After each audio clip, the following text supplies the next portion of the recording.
yang kami katakan tadi viral, Kiai. Betul. Jadi lagunya Sallallahu ala Muhammad. Iya.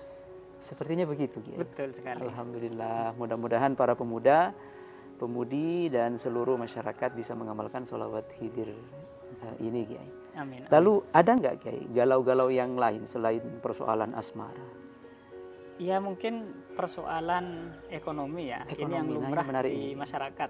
Betul. Karena kita merasakan bahwa semakin hari masyarakat itu kan semakin lemah daya belinya. Gitu ya. Nah, di antara sholawat yang disebutkan bahwa memiliki faidah mendatangkan rizki itu adalah sholawat nariyah dan sholawat munjiat. Sholawat nariyah, sholawat munjiat. Betul. Dua sholawat ini disebutkan oleh Syekh Yusuf An-Nabhani bahwa kedua sholawat ini bisa mendatangkan rezeki baik itu dari langit dan dari bumi. Itu kan luar biasa. Itu maksudnya dari saking bahwa sholawat ini betul-betul ampuh untuk urusan dunia seseorang. Jadi bagi masyarakat mungkin yang kesulitan di dalam faktor ekonomi, ya selain bekerja juga tentunya harus bekerja gitu. Betul. Karena dengan didampingi sholawat mungkin akan jalan itu akan lebih mudah didapat untuk mendatangkan rezeki itu.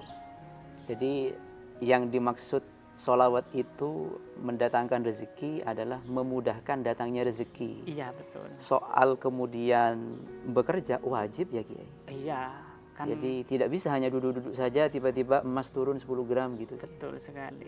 Tetap kan ada sebab akibat juga. Ada sebab akibat. Betul sekali. Jadi sholawat nariyah dan sholawat munjiat itu bisa menjadi solusi bagi taretan bening mania masyarakat yang ingin dimudahkan rezekinya, istiqomah membaca sholawat nariyah dan sholawat munjiat. Ya. Menarik sekali ini. Betul. Jadi kalau urusan rezeki memang kadang-kadang ada pepatah gini, uang memang bukan segala-galanya. Gitu. Iya. Tapi kadang-kadang segalanya butuh uang. Gitu. Dengan uang lebih mudah, mungkin begitu. Akhirnya mudah-mudahan dengan barokah sholawat nariyah dan sholawat munjiat bisa dimudahkan rezekinya. Ada nggak lagi, Kiai, yang tadi kan sudah ada persoalan galau di dalam asmara, persoalan galau di dalam ekonomi, atau ada galau di dalam hal yang lain? Bisa jadi galau dalam urusan dosa, mungkin begitu. Orang itu ketika dia sadar bahwa dirinya banyak dosa, itu kan mencari-cari bagaimana caranya kembali kepada jalan Allah, bagaimana caranya kembali menjadi orang baik. Dan orang yang seperti ini adalah orang yang kehausan, butuh siraman. Dia butuh air, dia sedang dahaga, butuh sesuatu yang diminum. Maka salah satunya adalah membaca sholawat.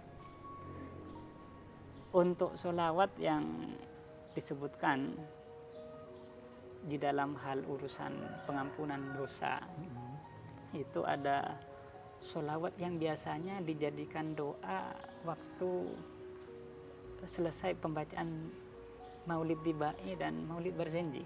Oh betul. Ya. Itu kan ada doa itu.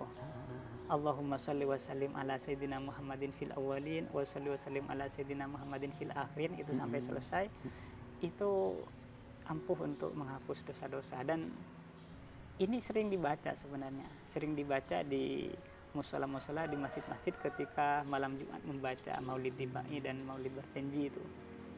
Hanya saja mungkin karena banyak masyarakat itu yang penting ikut berdoa sehingga tidak mengetahui substansinya, faidah dari tidak sholawat, mengetahui hikmahnya. Karena kan sholawat itu juga bisa dilihat dari makna dan hikmahnya juga seperti itu. Jadi kalau kemudian kita merasa banyak dosa, kemudian menyesali terhadap apa yang dilakukannya, maka sholawat yang dibaca tadi bisa menjadi solusi ya, Kiai? Bisa menjadi solusi bagi mereka yang galau itu. Ketika sholawat qiyam itu, Kiai, ketika di majelis bening, majelis sholawat Sokaraja, ataupun majelis-majelis yang lain, Itu bahkan banyak jamaah yang Menangis. nangis, Kiai. Betul. Itu apa itu, Kiai? Apa termasuk juga salah satu sholawat itu bisa menyembuhkan luka batin atas segala dosa-dosa yang dilakukan itu, Kiai? Orang menangis itu kan bermacam-macam ya. Iya, Kiai. Ada yang menangis karena saking rindunya kepada Rasulullah. Saking rindunya kepada Rasulullah. Ada yang menangis karena dia merasa banyak dosa. Ada yang menangis karena dia merasa kehilangan, merasa gersang. Dia membutuh sesuatu yang membuat dia hidup lebih tenang. Tetapi setidak-tidaknya bahwa menangis ketika saat mahalul qiyam itu adalah anugerah. Tidak semua orang bisa menangis. Betul, betul, Kiai. Ada yang mungkin datang hanya berdiri saja ketika qiyam itu, hanya berdiri, hanya melantunkan saja, tidak merasakan apa-apa. Tetapi ketika dia sudah bisa menangis, ini anugerah. Anugerah, dan harus disyukuri hal-hal yang seperti ini. Jadi untuk pemirsa itu perlu diketahui bahwa mungkin ketika Anda hadir di majelis dan Anda menangis, itu adalah anugerah, itu harus disyukuri. Itu betul-betul harus disyukuri. Dan mudah-mudahan setelah dia bisa menangis itu, maka ada anugerah-anugerah lain yang datang menyusul di kemudian hari. Jadi mereka bukan lebay atau apa, tapi itu adalah anugerah. Itu karena anugerah. tidak semua jamaah bisa menangis, Kiai. Betul. Dan itu harus disyukuri. Berarti memang bisa jadi motifnya berbeda-beda sebagaimana disampaikan tadi oleh Kiai. Bisa jadi menangis karena rindu kepada Rasulullah. Betul. Bisa jadi menangis atas segala dosa-dosa, atau bisa jadi ada faktor-faktor yang lain.